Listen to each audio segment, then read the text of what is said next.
Halo, assalamualaikum warahmatullahi wabarakatuh, teman-teman. Apa kabar semua? Sehat selalu ya, amin.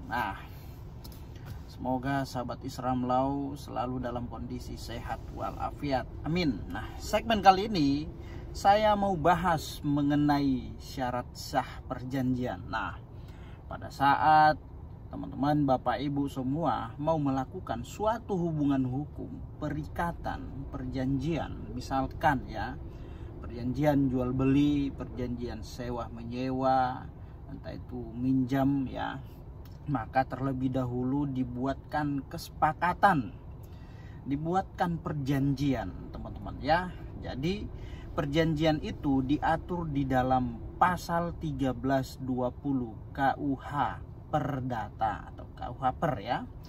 Nah, teman-teman, syarat sah perjanjian itu ada 4 macam ya, 4 macam syarat sahnya. Pertama, sepakat ya, ini paling pertama, sepakat itu adalah bebas, terus kemudian tidak di dalam tekanan, terus mau sama mau, tidak dalam kondisi dipaksa. Nah, itu sepakat ya. Sepakat dia bebas, tidak dalam kondisi terpaksa atau tekanan dari pihak manapun. Nah, itu yang dimaksud dengan sepakat ya. Mau sama mau. Lalu kemudian syarat keduanya adalah cakep. Cakep itu dalam artian ya, dalam artian menurut hukum adalah orang yang sudah dewasa, sudah balik ya, dewasa dalam mengambil tindakan, dewasa dalam melakukan hubungan hukum, belum usianya ya sudah menurut undang-undang ya sudah diperkenankan ya. Jadi anak kecil boleh nggak melakukan perjanjian? Boleh-boleh saja, tetapi di mata hukum itu tidak sah nanti karena dia belum cakap umur, belum balik. Nah, terus kemudian orang yang di dalam pengampuhan ya, di dalam pengampuhan atau di bawah pengampuhan itu tidak bisa. Nah, belum dikategorikan cakap itu ya. Nah, lalu kemudian ada hal tertentu, misalkan barangnya ada nih, barang yang mau diperjanjikan, mau diperjualbelikan itu jelas barangnya ya, ada, wujudnya ada. Jangan sampai kita membeli sesuatu atau menyewa sesuatu, tahu-taunya barangnya belum kelihatan, belum jelas ya, tidak ada. Nah, itu yang dimaksud dengan hal tertentu. Lalu kemudian syarat keempat yaitu sebab yang tidak dilarang ya, atau klausa halal. Nah, halal dalam artian begini, pada saat kita, bapak ibu atau siapapun itu mau melakukan suatu hubungan hukum, perikatan atau perjanjian ya, maka perjanjian tersebut yang dibuat, yang dituangkan itu tidak boleh melanggar norma-norma, kaidah-kaidah atau ketentuan hukum yang berlaku ya, tidak bertentangan dengan hukum ya, kaidah-kaidah atau materi yang ada dalam perjanjian tersebut. Nah, itu yang dimaksud ya, klausula yang halal atau sebab yang tidak dilarang ya. Membuat perjanjian yang menyimpang ya, itu tentunya tidak boleh ya. Membuat perjanjian yang sifatnya intimidatif, terus kemudian melanggar aturan-aturan atau kaidah hukum yang berlaku. Nah, itu yang dimaksud dalam syarat yang keempat, syarat sah ya. Nah, manakala keempat syarat sah ini tidak terpenuhi, dilanggar atau tidak terdapat dalam suatu perjanjian, maka dapat dikatakan itu perjanjiannya batal atau tidak sah.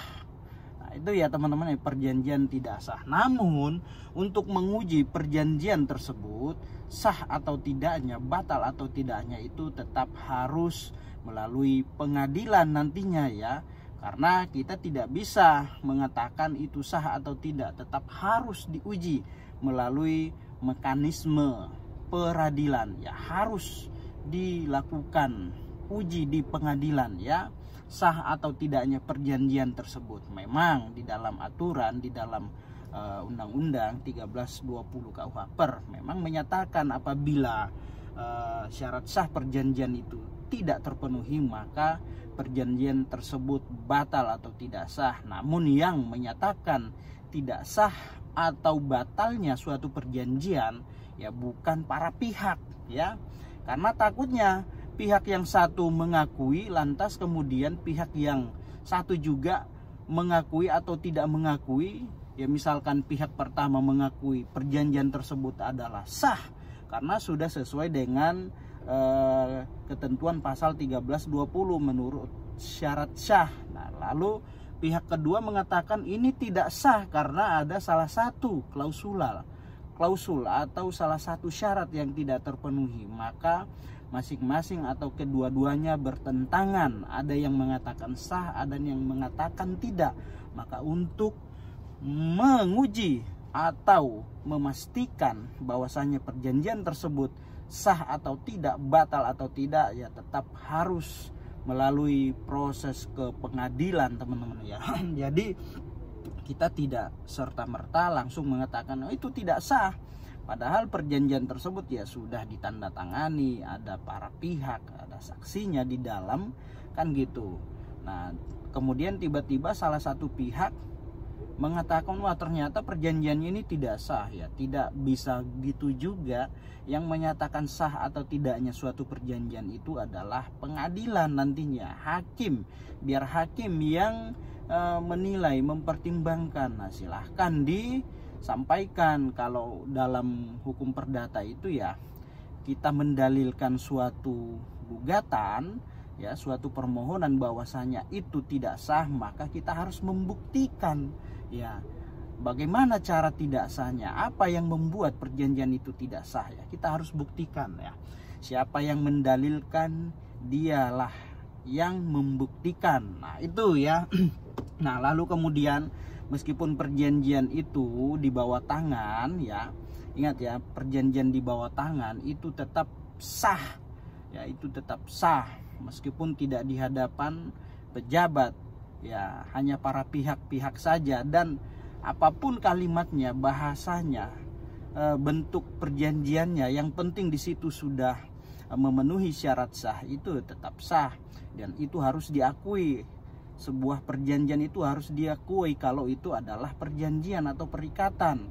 Karena di dalam asas perdata itu disebut dengan facta sunt servanda ya, bagi para pihak yang telah mengikatkan diri atau membuat suatu ketentuan ya perjanjian. Nah, jadi itu menjadi hukum, menjadi undang-undang terhadap mereka dan hanya berlaku untuk mereka saja, kan gitu ya. Ingat ya, facta sunt servanda ya berlaku ya. Jadi ketentuan, kesepakatan atau hukum perikatan, perjanjian yang dibuat oleh para pihak merupakan undang-undang yang hanya berlaku terhadap mereka yang membuatnya.